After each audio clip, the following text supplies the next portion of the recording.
இன்றைக்கு இளைய சமூகத்திற்கு ஒரு படிப்பினைக்குரிய ஒரு தோழராக, மனித சமூகத்திற்கு ஒரு உயர் அந்தஸ்தை பெற்றுத்தந்த ஒரு தோழராக, அனைத்து சஹாபாக்களுடைய ஆச்சரியத்திற்கும் அனைத்து சஹாபாக்களுடைய பாராட்டுதலுக்கும் பெற்ற ஒரு நபித்தோழராக திகழ்கின்ற ஒருவர்தான் முஸ்அப் பின் உமைர் ரலியல்லாஹு அன்ஹு. நபிகள் நாயகம் ஸல்லல்லாஹு அலைஹி வஸல்லம் அவர்கள் இந்த இஸ்லாமிய மார்க்கத்தை மக்களுக்கு எடுத்துச் சொல்வதற்கு முன்னால் அந்த மக்கள் எல்லாம் எப்படி இருந்தார்கள் என்பதை அல்லாஹு தஆலா 3வது அத்தியாயம் 103வது வசனத்தில் அல்லாஹ் ரத்தின சுருக்கமாக அல்லாஹ் குறிப்பிடுகிறான். வதுகுரு நிஅமத்தல்லாஹி அலைக்கும் இது குன்தும் அஅதாஅன் ஃபஅல்லஃப பைன குலூபிக்கும் ஃபஅஸ்பஹதும் பிநிஅமதிஹி இஹ்வானன் வ குன்தும் அலா ஸஃபா ஹுஃப்ரத்தின் மினன் நார் ஃபஅன்கதக்கும் மின்ஹா. என்னுடைய அருளை நீங்கள் நினைத்து பார்க்க வேண்டாமா? உங்களுடைய உள்ளங்கள் எல்லாம் குரோதங்களால் நிரம்பி இருந்த பொழுது குரோதத்தன்மையை அகற்றி உங்களுடைய உள்ளங்களுக்கு சகோதரத்தன்மையை தந்தேனே, அதை நீங்கள் நினைத்து பார்க்க வேண்டாமா? நீங்கள் எல்லாம் நரக நெருப்பினுடைய கரை ஓரத்தில் இருந்தீர்கள், நான் உங்களை அதிலிருந்து காப்பாற்றினேனே, அந்த அருளை நீங்கள் நினைத்து பார்க்க வேண்டாமா என்று அல்லாஹ் 3வது அத்தியாயத்தின் 103வது வசனத்தில் அல்லாஹ் குறிப்பிடுகிறான். இஸ்லாம் வருவதற்கு முன்னால் அறியாமை என்றால் அப்படிப்பட்ட ஒரு அறியாமை. இந்த உலகத்தோடு ஒப்பிட்டு பார்த்தால் அமர்ந்து கொண்டிருக்கிற நீங்களும் நானும் இந்த தௌஹீதை, இஸ்லாத்தை ஏற்றுக்கொள்வதற்கு முன்னதாக எவ்வளவோ அறியாமையில் நாம் எல்லாம் இருந்தவர்கள். ஆனால் அந்த மக்களுடைய அறியாமை செயலோடு நம்முடைய அறியாமையை ஒப்பிட்டு பார்த்தால் மலைக்கும் மடுவுக்கும் இருக்கிற வித்தியாசத்தை நீங்கள் உணர்ந்து கொள்ள முடியும். அந்த அளவுக்கு அறியாமையில் இருந்த மக்கள் கொலை செய்வதை சாதாரண குற்றம் என்று கூட என்ன மனமில்லாத மக்கள். அந்த மக்கள் அந்த அளவுக்கு கொடூரத்தன்மை வாய்ந்தவர்கள். ரசூலுல்லாஹி ஸல்லல்லாஹு அலைஹி வஸல்லம் அவர்கள் ஃபஜ்ருடைய தொழுகைக்கு பிறகு மக்களோடு அமர்ந்து அவர்களுடைய முன்னால் உள்ள வாழ்வை குறித்து பேசி பொழுது போவது ஒரு வழக்கமுடையவராக இருந்தார்கள். அப்பொழுது ஒவ்வொரு சஹாபாக்களும் ஒவ்வொரு சம்பவத்தை சொல்லுவார்கள். அதில் ஒரு நபித்தோழர் சொல்கிறார், யா ரசூலல்லாஹ், நான் இந்த இஸ்லாத்தை தழுவுவதற்கு முன்னால் நான் எப்படிப்பட்டவனாக இருந்தேன் என்றால், ஒட்டகத்தின் மீது ஏறி பாலைவனத்தில் பயணம் செய்யும் பொழுது கடவுளை வணங்க வேண்டும் என்றால் ஒட்டகத்தினுடைய 2 கால்களையும் அகற்றி வைத்து ஒட்டகத்துடைய பாலை மணலிலே கறந்து அப்பொழுதே ஒரு உருவத்தை செய்து நான் அந்த உருவத்தை வணங்குவேன். வணங்கி முடிந்தவுடன் அந்த மணலை அழித்துவிட்டு, மணலை உடைத்துவிட்டு நான் பயணம் செய்வேன் யா ரசூலல்லாஹ் என்றார்கள். இன்னொரு நபித்தோழர் சொல்லுவார், யா ரசூலல்லாஹ், ஒன்றும் கிடைக்காவிட்டால் கையில் இருக்கிற கோதுமை மாவை எல்லாம் உருண்டையாக பிடித்து அதை ஒரு லாத்தாக, உஷாவாக, ஒரு உருவமாக சமைத்து அதை வணங்குவேன். அதை எப்பொழுதும் என்னுடைய கையிலே வைப்பேன். என்றைக்காவது பசி வரும்பொழுது அதை உடைத்து மாவில் கரைத்து உண்பேன். இது என்னுடைய பழக்கமாக இருந்தது யா ரசூலல்லாஹ். அதில் இன்னொரு மனிதர் சொன்னார், அதை கேட்ட ரசூலுல்லாஹி ஸல்லல்லாஹு அலைஹி வஸல்லம் திரும்ப திரும்ப சொல்லுங்கள் என்று கேட்டு அழுத ஒரு சம்பவம். யா ரசூலல்லாஹ், எனக்கு ஒரு பெண் குழந்தை இருந்தது. அந்த குழந்தையை நான் பாசத்தோடு வளர்த்தினேன். நான் அழைத்த உடனே என்ன தந்தையே, பாசத்திற்குரிய தந்தையே என்று என்னிடத்தில் ஓடி வருகிற குழந்தை அந்த குழந்தை. அப்படி நான் வளர்த்தி ஆளாக்கி ஒரு கிணற்றுக்கு அருகில் நான் போய் நின்றேன். அந்த குழந்தையை அழைத்தேன். பாசத்தோடு ஓடி வந்தது எனது குழந்தை. குழந்தையை தூக்கி தண்ணீரில் போட்டேன், கிணற்றில் போட்டேன். அது தந்தையே தந்தையே என்றது. பார்த்து வெடி சிரிப்பு சிரித்தேன், அது இறந்து போவதை என்றார்கள். ரசூலுல்லாஹி ஸல்லல்லாஹு அலைஹி வஸல்லம் மீண்டும் ஒரு முறை சொல்லுங்கள் என்றார்கள். ஒரு முறை, 2 முறை, 3 முறை. இப்படி நாமெல்லாம் அதிர்ந்து போகிற அளவுக்கு, ஆச்சரியப்படுகிற அளவுக்கு அறியாமையில் இருந்த அந்த மக்களுக்கு அல்லாஹ் தூதரின் மூலமாக வேதங்களை அருளி இந்த மார்க்கத்தை அல்லாஹ் ரப்பல் ஆலமீன் வழங்கினான். மார்க்கம் வழங்கப்பட்டால் எந்த அளவுக்கு அறியாமையில் இருந்தார்களோ அவர்கள் எல்லாம் உலகமே பார்த்து நகைத்துக் கொண்டிருந்த அந்த மக்கள் எல்லாம் உலக மக்களுக்கெல்லாம் முன்மாதிரியாக திகழ்ந்தார்கள். ஈவிரக்கம் இல்லாமல் வாழ்ந்து கொண்டிருந்த மக்கள் எல்லாம் மனித மனங்களை, மனித உணர்வுகளை, மனித மாண்புகளை எப்படி மதித்து நடக்க வேண்டும் என்பதை உலக அரங்கிற்கு சொல்லிக் கொடுக்கின்ற முன்மாதிரி சமுதாயமாக அந்த மக்கள் வாழ்ந்தார்கள் இஸ்லாம் வந்த பிறகு. அதில் ஒருவர் தான் இந்த முஸ்அப் பின் உமைர் ரலியல்லாஹு அன்ஹு. இனி இஸ்லாத்தை பொறுத்தவரையில் அல்லாஹ்வுடைய ஒரு நியதி உண்டு. அல்லாஹு தஆலா மறுமை நாளில் நல்லவர்களுக்கு சொர்க்கமும் தீயவர்களுக்கு நரகத்தையும் அல்லாஹ் ஏற்பாடு செய்து வைத்திருக்கிறான். நரகத்திற்குரிய மக்களுக்கு எந்த சோதனையும் தேவையில்லை. அவர்கள் அல்லாஹுவையும் தூதரையும் மறந்து இந்த உலகத்தில் வாழ்ந்தாலே போதும், அவர்கள் நரகத்திற்குரியவர்கள். ஆனால் சொர்க்கத்திற்குரியவர்களுக்கு மட்டும் அல்லாஹ் நிறைய வரம்புகளை, விதிமுறைகளை அல்லாஹ் ரப்புல் ஆலமீன் ஏற்பாடு செய்து வைத்திருக்கிறான்.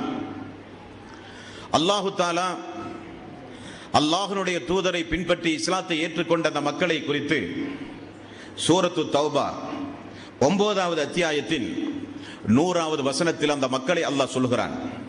வஸ்ஸாபிகூனல் அவ்வலூன மினல் முஹாஜிரீன வல் அன்சார், முஹாஜிர்களையும் அன்சாரிகளையும் வல்லதீன தபஊஹும் பிஇஹ்சான், நல்லவற்றில் அவர்களை பின்தொடர்ந்து வந்த இறை நம்பிக்கையாளர்களையும் அல்லாஹ் மன்னித்தான். ரலியல்லாஹு அன்ஹு வரது அன்ஹு, அவர்களை அல்லாஹ் பொருந்திக் கொண்டான், அவர்களும் அல்லாஹுவை பொருந்திக் கொண்டார்கள். வஅத்த லஹும் ஜன்னாத்தின் தஜ்ரி தஹ்தஹல் அன்ஹாரு ஹாலிதீன ஃபீஹா அபதா, அவர்களுக்கு அல்லாஹ் சொர்க்கத்து பூஞ்சோலையை அல்லாஹ் அவர்களுக்கு விதியாக்கி விட்டான். அதில் அல்லாஹுவால் சொர்க்கத்து வாசிகளுக்கு வழங்கப்படுகின்ற, அவற்றின் கீழே ஓடிக்கொண்டிருக்கின்ற சிறந்த ஆறுகள் அந்த சொர்க்கத்திலே உண்டு என்றும் அல்லாஹ் அந்த உத்தம சீலர்களுக்கு மறுமை நாளில் அல்லாஹ் வழங்குகின்ற அந்த நற்பேறுகளை அல்லாஹ் ரப்பல் ஆலமீன் இங்கே தெளிவுபடுத்துகிறான் என்பான சொல்களே.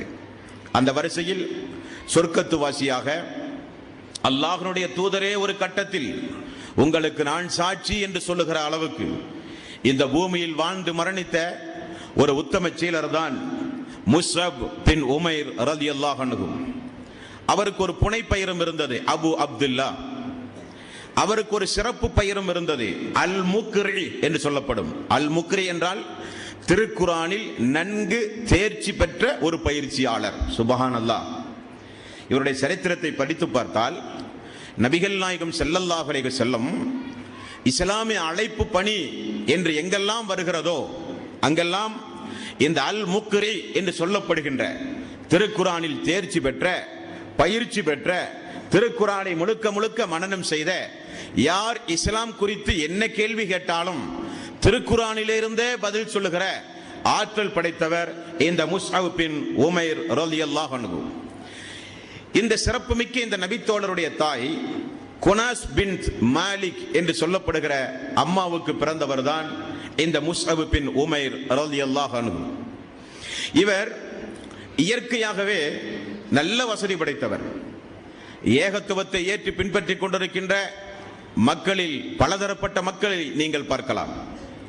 வியாபார பெருமக்களாக இருந்து அவர்களுக்கு இந்த இஸ்லாம், அவர்களுக்கு இந்த தௌஹீது சென்றடைந்தது. ஆனால் அந்த வியாபார பெருமக்கள் எல்லாம் இந்த தௌஹீதை, இந்த இஸ்லாத்தை எப்படி பின்பற்றுவார்கள் என்றால் வியாபாரத்திற்கு ஒரு பாதிப்பில்லாத வகையில் பின்பற்றுவார்கள். உயர் கோலத்திரத்தை சார்ந்த பெரிய பெரிய குடும்பத்தில் இருக்கிற பெரிய பெரிய பாரம்பரியத்திற்கு சொந்தக்காரர்களான எத்தனையோ பேர்கள் இஸ்லாத்தை தொழுவார்கள். ஆனால் அவர்கள் தன்னுடைய கோத்திரம், தன்னுடைய குடும்பம், தன்னுடைய அந்தஸ், அதற்கு ஒரு பாதிப்பில்லாத வகையில் தான் அந்த மார்க்கத்தை அவர்கள் நேசிப்பார்கள், பின்பற்றுவார்கள். அதே போல செல்வ செழிப்பில் இருக்கிற எத்தனையோ செல்வ சீமான்கள் இந்த ஏகத்துவத்தை பின்பற்றுவார்கள்.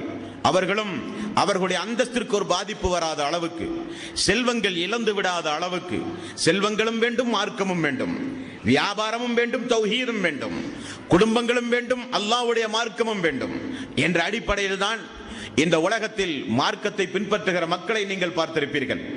ஆனால் இந்த முஸ்அப் பின் உமைர் ரலியல்லாஹு அன்ஹு அவர்கள் எப்படிப்பட்டவர்கள் என்றால் பெரிய குடும்பத்திலே பிறந்தவர். குறைசி கோத்திரத்தில் மாலிக் என்று சொல்லப்படுகின்ற, பனு மாலிக் என்று சொல்லப்படுகின்ற பெண்கள் மத்தியில் மிக பிரபல்யமான ஒரு பெண்ணாக அவருடைய தாய் குனாஸ் என்று சொல்லப்படுகிற அவருடைய தாய் பெரிய பாரம்பரியத்திற்கு சொந்தக்கார பெண்ணாக இருந்தால் மக்கள் மத்தியில் பெண்கள் மத்தியில் ஏற்படுகிற பிரச்சனைக்கு நடுவராக இருந்து தீர்ப்பு சொல்கிற அளவுக்கு குறைசி கோத்திரத்தில் மக்கத்து பெருவீதியில் இந்த குடும்பம் ஒரு பிரபல்யமான குடும்பமாக இருந்தது. முஸ்அப் ரலியல்லாஹு அன்ஹு அவர்களுக்கு அந்த செய்தி கிடைக்கிறது. என்ன செய்தி? முஹம்மது என்பவர் ஒரு இறை தூதராம். அந்த முஹம்மது என்பவர் ஒரு இறை தூதராம். அவர் இம்மறுமை வாழ்வில் நம்முடைய வாழ்வு வெற்றி பெற வேண்டுமானால் அதற்குரிய நிறைய உபதேசங்களை அவர் சொல்லுகிறார். வணக்கத்திற்குரியவன் அல்லாஹ் ஒருவனை தவிர யாரும் இல்லை என்கிற ஒரு செய்தி.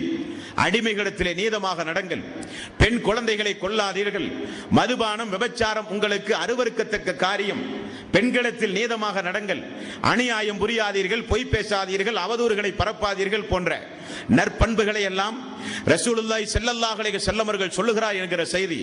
இவர் மக்காவில் எங்கெல்லாம் சந்தைகளுக்கு ஓய்வெடுப்பதற்கு மக்கத்து பெருவீதியில் எங்கெல்லாம் நடக்கின்றார்களோ அங்கெல்லாம் முஸ்அப் ரலியல்லாஹுடைய காதுகளில் இந்த செய்தி வந்து விழுகிறது. ஒரு நாள் முஹம்மது நபி ஸல்லல்லாஹு அலைஹி வஸல்லம் அவர்களை எப்படியாகிலும் பார்த்தாக வேண்டும் என்கிற ஒரு ஆர்வம் அவருக்கு வந்து விடுகிறது. எங்கே என்று விசாரிக்கிறார். ரசூலுல்லாஹி ஸல்லல்லாஹு அலைஹி வஸல்லம் அர்க்கம் என்கிற நபி தோழருடைய வீட்டில் மெல்ல மெல்ல யாருக்கும் தெரியாமல் ரகசியமாக இந்த மார்க்கத்தை எடுத்து சொல்லிக் கொண்டிருக்கிறார் என்கிற ஒரு செய்தி அந்த அன்பு தோழருக்கு கிடைத்தது. அர்க்கமுடைய வீட்டை விசாரித்தார். திடீரென சபைக்குள் புகுந்தார். ரசூலுல்லாஹி ஸல்லல்லாஹு அலைஹி வஸல்லம் அவர்களை இமை கண்ணை மூடாமல் பார்த்து கொண்டிருந்தார்.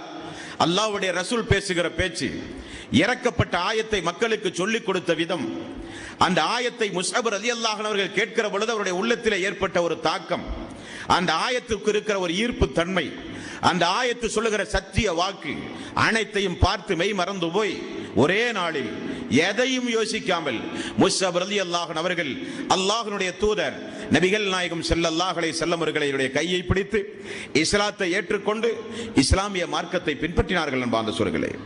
மெல்ல மெல்ல நாட்கள் நகர்ந்தது. குடும்பத்திற்கு சொல்லவில்லை. முஸ்அப் ரலியல்லாஹு அன்ஹு அவர்களுக்கு இருந்த ஒரே பயம் தன்னுடைய தாயை குறித்துதான். குறைசிகள் இப்படியெல்லாம் கொடுமை செய்வார்களே, குறைசிகள் பிலாலை அடிக்கிறார்களே, அம்மாரை அடிக்கிறார்களே, கப்பாவை கொடுமை செய்கிறார்களே, அதெல்லாம் முஸ்அபுக்கு பெரிய பிரச்சனையா அல்ல. இவைகளை எல்லாம் எப்படியும் எதிர்கொள்ளலாம். ஆனால் நம்முடைய தாயினுடைய அந்தஸ்து, நம்முடைய தாயினுடைய பாரம்பரியம், தாய்க்கு இந்த செய்தி கேட்டால் அவளுக்கு ஏற்படுகிற அவமானம், அதனுடைய எதிர்ப்பு எந்த வகையில் இருக்கும் என்பதை உணர்ந்து முஸ்அப் ரலியல்லாஹு அன்ஹு அவர்கள் தன்னுடைய தாய்க்கு அதிகம் அதிகம் பயந்தவராகவே காலத்தை மெல்ல மெல்ல நகர்த்தி கொண்டிருந்தார். அப்பொழுது மக்காமா நகரெங்கும் உளவு பார்க்கிற ஒரு வழக்கம் குறைசிகளிடத்தில் இருந்தது. என்ன உளவு என்றால், எந்தெந்த குடும்பத்தை சார்ந்தவர்கள் முஹம்மது நபியை போய் சந்திக்கிறார்கள், யாரெல்லாம் இந்த இஸ்லாத்தை ஏற்கிறார்கள், யாரெல்லாம் அப்துல்லாவினுடைய மகன் முஹம்மதை இறை தூதராக ஒப்புக்கொள்கிறார்கள் என்கிற உளவு பார்க்கிற ஒரு பழக்கம் அன்றைக்கு மக்கள் மத்தியில இருந்தது. அந்த துப்பறியக்கூடிய நபர்களில் ஒருவராக உஸ்மான் இப்னு தல்ஹா என்கிற ஒரு மனிதர் இருந்தார். இந்த உஸ்மான் இப்னு தல்ஹா மக்காவை இரவு பகலாக கண்காணிக்கக்கூடிய மனிதரில் ஒருவராக இருந்தார். அவருடைய பார்வையில் ஒரு நாள் முஸ்அப் அவர்கள் பட்டு விடுகிறார். எப்படி? அர்க்கமுடைய வீட்டுக்கு முஸ்அப் அவர்கள் சென்று வருவதை பார்த்து விடுகிறார். பார்த்தால் உடனடியாக போய் தாய் குனைசிடத்தில் போய், உங்களுடைய மகன் முஹம்மது என்கிற அந்த அப்துல்லாவுடைய மகன் முஹம்மது என்பவரை இறை தூதராக ஏற்று இஸ்லாத்தை பின்பற்றி அர்க்கம் என்கிற தோழருடைய வீட்டில் இப்படியெல்லாம் தொழுகிற முறையை பின்பற்றி தொழுகிறார் என்கிற செய்தியை சொல்லுகிறார். முஸ்அப் அவர்களுக்கு நிறைய புத்திமதிகளை சொன்னார்கள். நம்முடைய மூதாதையருடைய கொள்கையை நினைத்துப்பார், பாரம்பரியத்தை நினைத்துப்பார், லாத்து உஸ்ஸா கடவுளுடைய மகத்துவத்தை நினைத்துப்பார், நம்முடைய அந்தஸ்தை நினைத்துப்பார், எனக்கு இருக்கிற பெருமையை நினைத்துப்பார், சமூகத்தில் எங்களுடைய குடும்பத்தில் பிறந்த உனக்குரிய அந்தஸ்தை நீ நினைத்துப்பார் என்றெல்லாம் பேசினார்கள். நம்முடைய சொத்து, நம்முடைய சுகம், நம்முடைய ஆடம்பரம், நம்முடைய குடும்பம் எல்லாம் எடுத்து சொல்லி பெரிய அளவில் மூலச்செலவை செய்ய எல்லோரும் முற்பட்டார்கள். அமைதியாக இருந்த முஸ்அப் ரலியல்லாஹு அன்ஹு அவர்கள் எல்லோருடைய பேச்சையும் கேட்டு இறுதியில் எழுந்து அதுவரை அல்லாஹ்வுடைய ரசூலிடமிருந்து கற்ற திருக்குர்ஆனுடைய வசனங்களை எல்லாம் சாறை சாறையாக வந்திருந்த குடும்பத்தார்களுக்கெல்லாம் எடுத்து சொன்னார்கள். துணிச்சலாக நின்று எடுத்து சொன்னார்கள். ஆத்திரமடைந்த அவர்கள் எல்லாம் முஸ்அப் ரலியல்லாஹு அன்ஹு அவர்களை வீட்டுக்குள் போட்டு பூட்டி விட்டார்கள். ஒரு மெய்க்காப்பாளனை நிறுவி கண்காணிக்க சொல்லி வீட்டுக்குள் போட்டு பூட்டி விடுகிறார்கள். நாட்கள் மெல்ல மெல்ல நகர்ந்தது. மக்கத்து பெருவீதி எங்கும் கடுமையான கஷ்டமான துன்பமான காலம். துன்பங்கள் அதிகரித்து ரசூலுல்லாஹி ஸல்லல்லாஹு அலைஹி வஸல்லம் கொஞ்ச நபர்களை அழைத்து உஸ்மான் ரலியல்லாஹுடைய தலைமையில் எல்லோரும் அபிசீனியாவுக்கு செல்லுங்கள். நஜ்ஜாசி என்பவர் நல்ல மனிதராக இருக்கிறார். அவர் அந்த நாட்டுக்கு சென்று நீங்கள் ஒவ்வொருவரும் அடைக்கலம் தேடி இந்த மார்க்கத்தை அங்கிருந்தாவது நீங்கள் பின்பற்றுங்கள் என்று ரசூலுல்லாஹி ஸல்லல்லாஹு அலைஹி வஸல்லம் ஒரு பிரகடனம் செய்தார். எல்லோரும் அபிசீனியாவுக்கு புறப்படுகிறார்கள் என்கிற செய்தி ஏதோ ஒரு வகையில் பேச்சுவாக்கில் குடும்பத்தார்கள் பேசுகிற பேச்சுவாக்கு அவருடைய காதிலே விழுந்து விட்டது. ரசூலுல்லாஹி ஸல்லல்லாஹு அலைஹி வஸல்லம் இடத்திலே நேரடியாக போய் சொன்னார், யா ரசூலல்லாஹ், நானும் செல்கிறேன் அபிசீனியாவுக்கு. எப்படி வருகிறார்? எல்லாவற்றையும் இழந்து வருகிறார். அருஞ்சுவை உணவு, அழகான ஆடை, நறுமணம் கமழுகிற மேனி, எல்லா வகையான சொத்து சுகம் அனைத்தையும் விட்டுவிட்டு ரசூலுல்லாஹி ஸல்லல்லாஹு அலைஹி வஸல்லம் இடத்திலே ஓடோடி வந்து, யா ரசூலல்லாஹ், எனக்கு தேவை மார்க்கம், இந்த ஆடம்பரமான வாழ்வு அல்ல. எனக்கு தேவை சொர்க்கம், இந்த உலகத்து மாளிகையோ இன்பமோ எனக்கு இந்த உலகத்தினுடைய ஆசாபாசமோ அல்ல யா ரசூலல்லாஹ் என்றார்கள். அபிசீனியாவுக்கு மக்களோடு சேர்ந்து சென்றார்கள். அபிசீனியாவில் வாழ்ந்து கொண்டிருக்கிற மக்களுக்கு மக்காவில் ஒரு அமைதி நிலவியது என்று குறைசிகள் தப்பு பிரச்சாரம் செய்தார்கள். அபிசீனியா மக்கள் நம்பினார்கள்.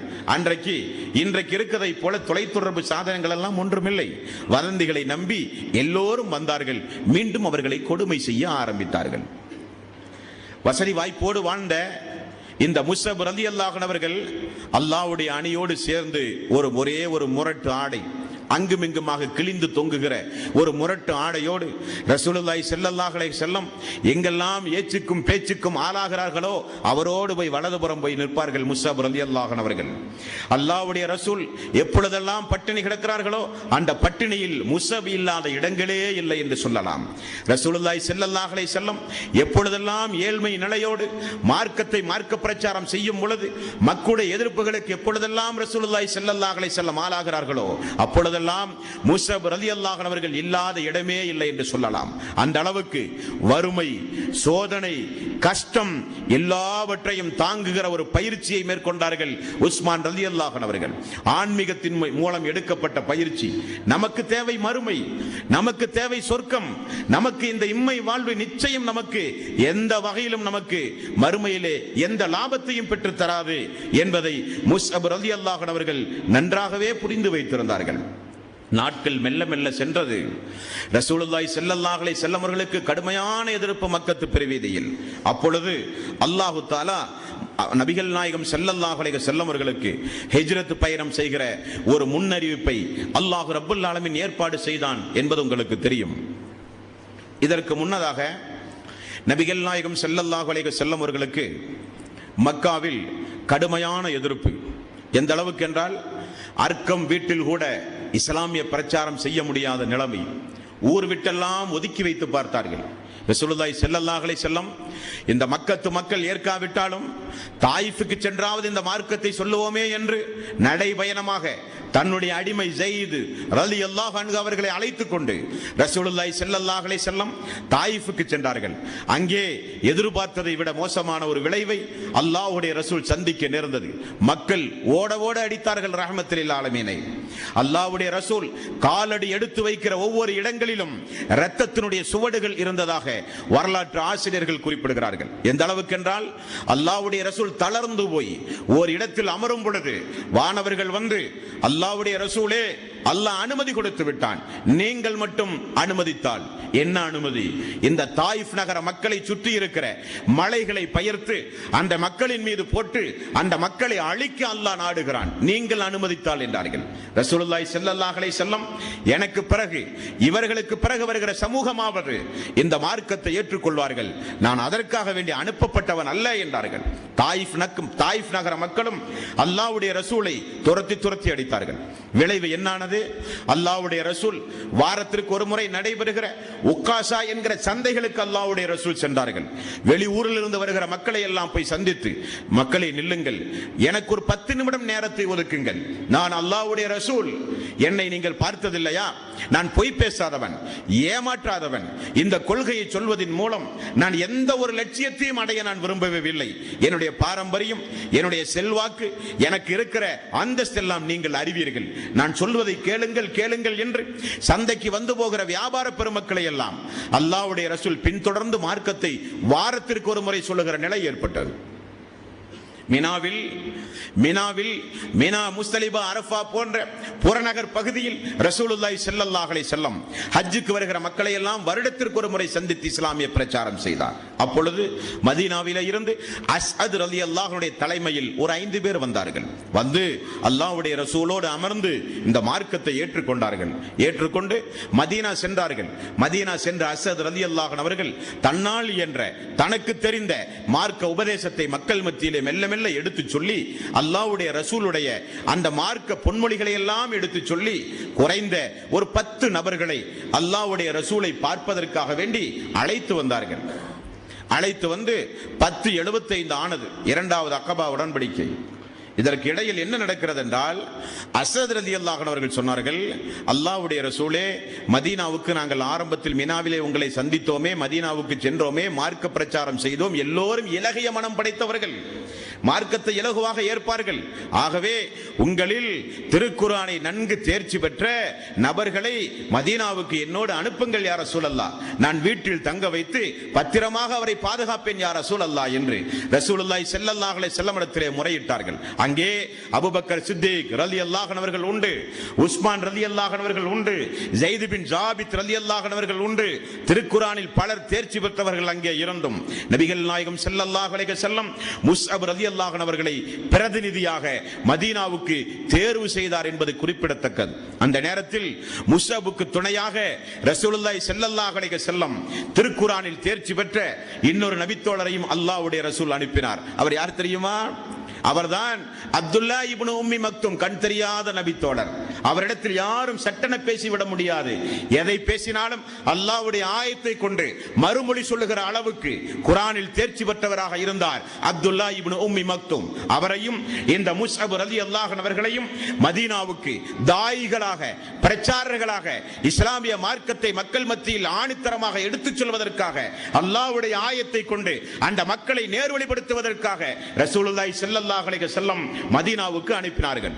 அஸ்அத் ரலியல்லாஹுடைய வீட்டில் அல்லாஹ்வுடைய ரசூல் அனுப்பிய இந்த முஸ்அப் ரலியல்லாஹு அன்ஹு அவர்கள் அஸ்அதுடைய வீட்டில் இருந்து கொண்டு மெல்ல மெல்ல மெல்ல மெல்ல கஸ்ரஜ் கோத்திரத்தார்கள், அவுஸ் கோத்திரத்தார்கள், சின்னஞ்சிறிய குடும்பத்தார்கள், பாரம்பரியத்தார்கள், சமூகத்திலே மதிக்கக்கூடியவர்கள் எல்லோரையும் அஸ்அத் ரலியல்லாஹு அன்ஹு அவர்கள் முஸ்அப் அவர்களையும் அப்துல்லா இப்னு உம்மி மக்தும் அவர்களையும் அழைத்து சென்று பேச வைத்தார்கள்.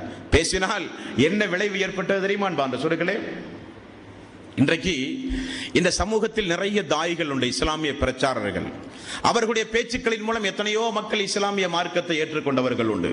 ஏற்றுக்கொண்டாலும் அந்த ஏற்றுக்கொண்ட மக்களுடைய ஈமான், ஏற்றுக்கொண்ட மக்களுடைய இபாதத், ஏற்றுக்கொண்ட மக்கள் எத்துணை நாள் அந்த இஸ்லாத்தில் இருப்பார்கள் என்றெல்லாம் தெரியாது. ஆனால் முஸ்அப் ரலியல்லாஹு அன்ஹு அவர்கள் தன்னுடைய பிரச்சாரத்தால் எப்படிப்பட்ட சஹாபாக்களை எல்லாம் உள்வாங்கி எப்படிப்பட்ட மக்களுக்கெல்லாம் அல்லாஹ் ஹிதாயத்து கொடுக்க காரணமானவராக திகழ்ந்தார் என்றால், முஸ்அப் ரலியல்லாஹு அன்ஹு அவர்கள் அவருடைய பிரச்சாரத்தின் காரணமாக மதீனாவிலே இருக்கிற பெரிய பெரிய குடும்பத்துடைய தலைவர்கள் எல்லாம் இஸ்லாத்தை தழுவினார்கள். தலைவர்கள் தழுவியவுடன் கூட்டம் கூட்டமாக மக்கள் இஸ்லாத்தை தழுவினார்கள். இதை பார்த்து அன்றைக்கு பெரிய அளவில் எரிச்சல் அடைந்தார்கள் யூதர்கள், பெரிய அளவில் கோபப்பட்டார்கள் யூதர்கள். அதில் ஒரு சம்பவத்தை பாருங்கள். முஸ்அப் ரலியல்லாஹு அன்ஹு அவர்களை அழைத்து அஸ்அத் ரலியல்லாஹு அன்ஹு அப்படியே மதீனா வீதியில் சென்று ஒவ்வொரு நபர்களையும் சந்தித்து, இவரோடு கொஞ்சம் பேசுங்களேன், இவர் சொல்லுகிற கருத்தை கொஞ்சம் கேளுங்களேன், இதுவரை நாம் கேள்விப்படாத எவ்வளவோ விவரங்களை சொல்லுகிறார், வாருங்களேன் என்று எல்லோரையும் அழைத்து வந்து அப்துல்லா இப்னு உம்மி மக்தும், கண் தெரியாத தோழர், முஸ்அப் ரலியல்லாஹு அன்ஹு 2 பேரிடத்திலும் சந்திக்க வைத்து மெல்ல மெல்ல இஸ்லாமிய பிரச்சாரம் ஆரம்பமாகி கொண்டிருந்தது. அப்பொழுது அந்த நேரத்தில் மதீனாவில் உஸைத் இப்னு ஹுலைர் என்று சொல்லப்படுகிற ஒரு தோழர், இந்த உஸைத் இப்னு ஹுலைர் என்பவர் ஒரு கோத்திரத்துடைய ஒரு தலைவர், ஒரு ஈட்டியை கையிலே எடுத்து முஸ்அப் ரலியல்லாஹு அன்ஹு அவர்களை மிரட்டுகிற ஒரு சம்பவம் வரலாறுகளிலே உண்டு. முஸ்அப் அவர்கள் இப்படி பிரச்சாரம் செய்து கொண்டிருக்கிறார். அப்பொழுது ஈட்டியோடு சபைக்கு வந்து விடுகிறார். அவருடைய வீரத்தை பார்த்து, அவருடைய கோபத்தை பார்த்து மக்கள் எல்லாம் ஓடி விடுகிறார்கள். முஸ்அப் ரலியல்லாஹு அன்ஹு அவர்கள் ஒரே ஒரு வார்த்தை சொன்னார்கள், ஒரு 10 நிமிடம் எனக்காக வேண்டி நீங்கள் ஒதுக்கலாமே, நான் சொல்வது நன்மையாக இருந்தால் ஏற்றுக்கொள்ளலாம், தீமையாக இருந்தால் என்னை விட்டும் நீங்கள் ஒதுங்கிக் கொள்ளலாம், அல்லது நீங்கள் கொடுக்கிற தண்டனையை நான் ஏற்றுக்கொள்கிறேன், 10 நிமிடம் பேசலாமே என்றார். சொல் என்று சொல்லி அம்பை ஓரமாக வைத்து அந்த உஸைத் இப்னு ஹுலைர் அமர்ந்தார். 10 நிமிடம் பேசினார்கள், அதிகபட்சம் ஒன்றும் அல்ல, குறைந்த நேரம் பேசினார். இஸ்லாமிய மார்க்கத்தை அவர் ஏற்றுக்கொண்டார். அவர் ஏற்றுக்கொண்ட உடனே அந்த குடும்பத்தார்கள் எல்லாம் இஸ்லாத்தை ஏற்றுக்கொண்டார்கள். பிறகு அவருடைய தலைமையில் இஸ்லாமிய பிரச்சாரம் நடக்க ஆரம்பித்தது. இதெல்லாம் ரசூலுல்லாஹி ஸல்லல்லாஹு அலைஹி வஸல்லம் மதீனாவுக்கு வருவதற்கு முன்னதாகவே நடந்து கொண்டிருக்கிற அற்புதமான சம்பவம் அன்பார்ந்த சகோதரர்களே. இந்த முஸ்அப் ரலியல்லாஹு அன்ஹு அவர்களுடைய பிரச்சாரத்தினால் இஸ்லாத்தின் பக்கம் ஈர்க்கப்பட்ட முக்கியமான ஒரு நபித்தோழர் உண்டு. அவர்தான் சஅத் இப்னு முஆத். இந்த சஅத் இப்னு முஆத் இவரும் ஒரு கோத்திரத்துடைய தலைவர். இவரை இந்த இடத்தில் நினைவு கூற நாம் எல்லாம் கடமைப்பட்டிருக்கிறோம். இந்த சஅத் பின் முஆத் எப்படிப்பட்டவர் என்றால், எப்படிப்பட்டவரை இந்த முஸ்அப் ரலியல்லாஹு அன்ஹு அவர்கள் இஸ்லாத்திற்கு கொண்டு வந்தார் என்றால், இவர் யாரை இஸ்லாத்திற்கு கொண்டு வந்தாரோ அவர் சொர்க்கவாசி. அப்படி என்றால் எவ்வளவு பெரிய நன்மைக்குரியவர் முஸ்அப். அபு அய்யூபுல் அன்சாரி ரலியல்லாஹு அன்ஹு மதீனாவில் ரசூலுல்லாஹி ஸல்லல்லாஹு அலைஹி வஸல்லம் நுழைந்தவுடன் ஆண்களும் பெண்களும் திரளாக வந்து, யா ரசூலல்லாஹ், எங்கள் வீட்டில் வந்து தங்குங்கள் யா ரசூலல்லாஹ், நாங்கள் பாதுகாக்கிறோம் யா ரசூலல்லாஹ் என்று மக்கள் எல்லாம் போட்டி போட்டார்கள் அல்லாஹ்வுடைய ரசூல் மதீனாவில் நுழையும் பொழுது. ஆனால் ரசூலுல்லாஹி ஸல்லல்லாஹு அலைஹி வஸல்லம் எனக்குரிய இடத்தை எனது ஒட்டகம் தீர்மானிக்கும் என்றார்.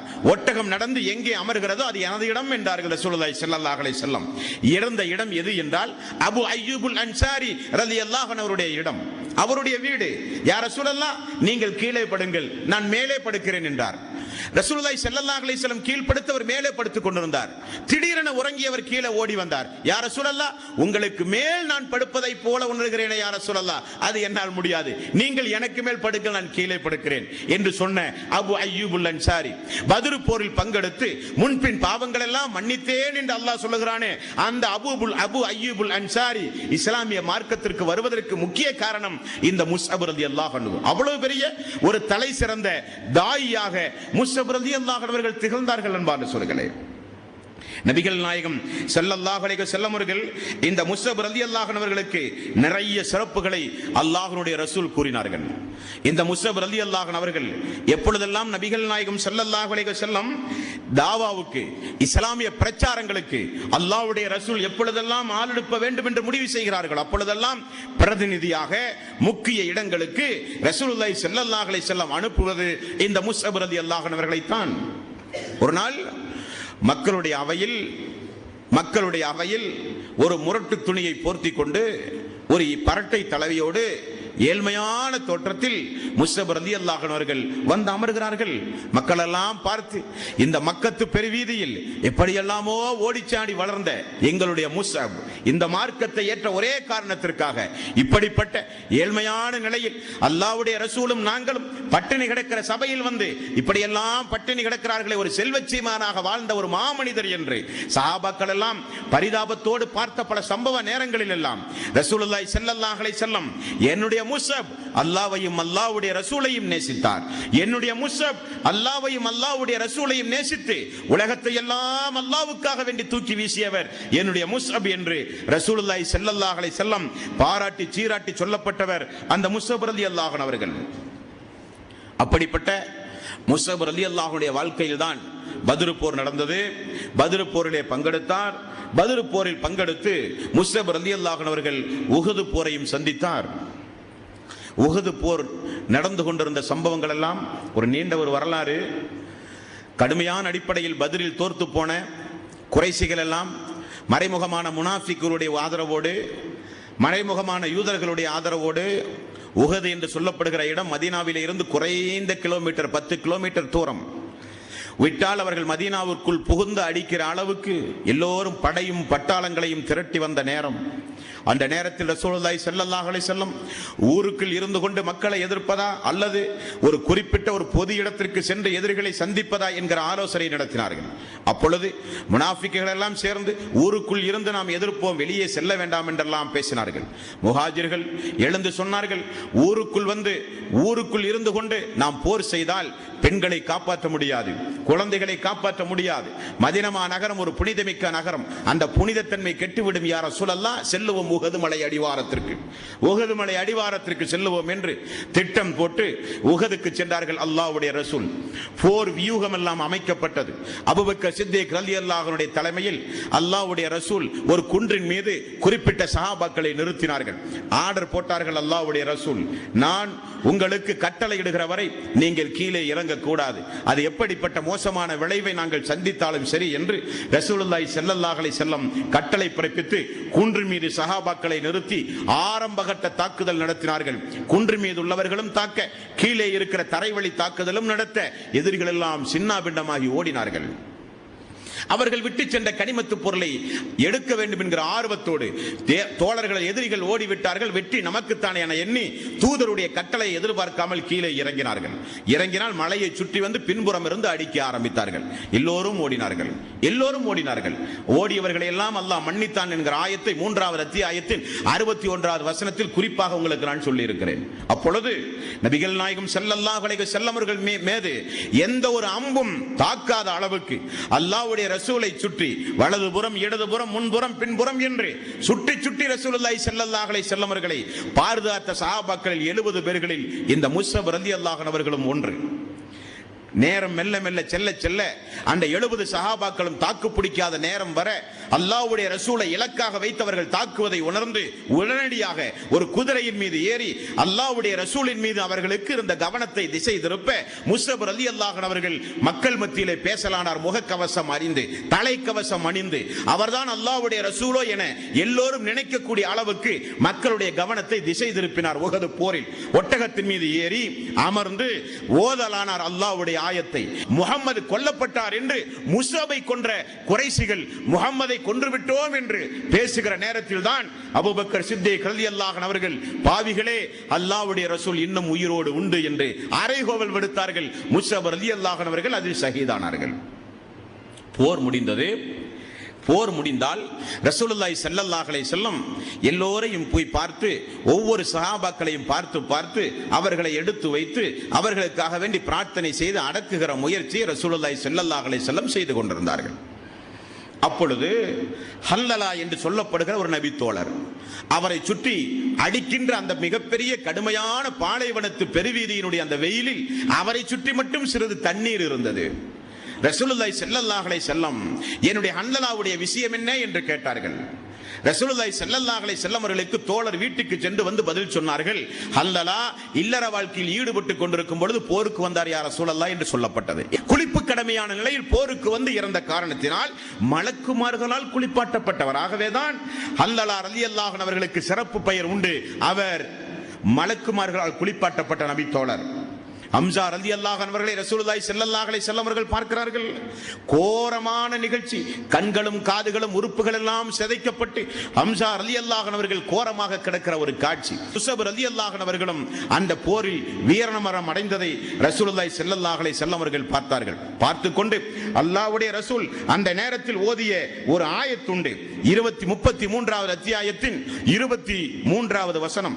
ரசூலுல்லாஹி ஸல்லல்லாஹு அலைஹி வஸல்லம் அவர்கள் ஓதினார்கள் முஸ்அப் அவர்களை பார்த்து, மினல் முஃமினீன ரிஜாலுன் ஸதகு மா ஆஹதுல்லாஹு அலைஹி ஃபமின்ஹும் மன் கல்லா நஹ்பஹு வமின்ஹும் மை யன்தலிர் வமா பத்தலு தப்தீலா.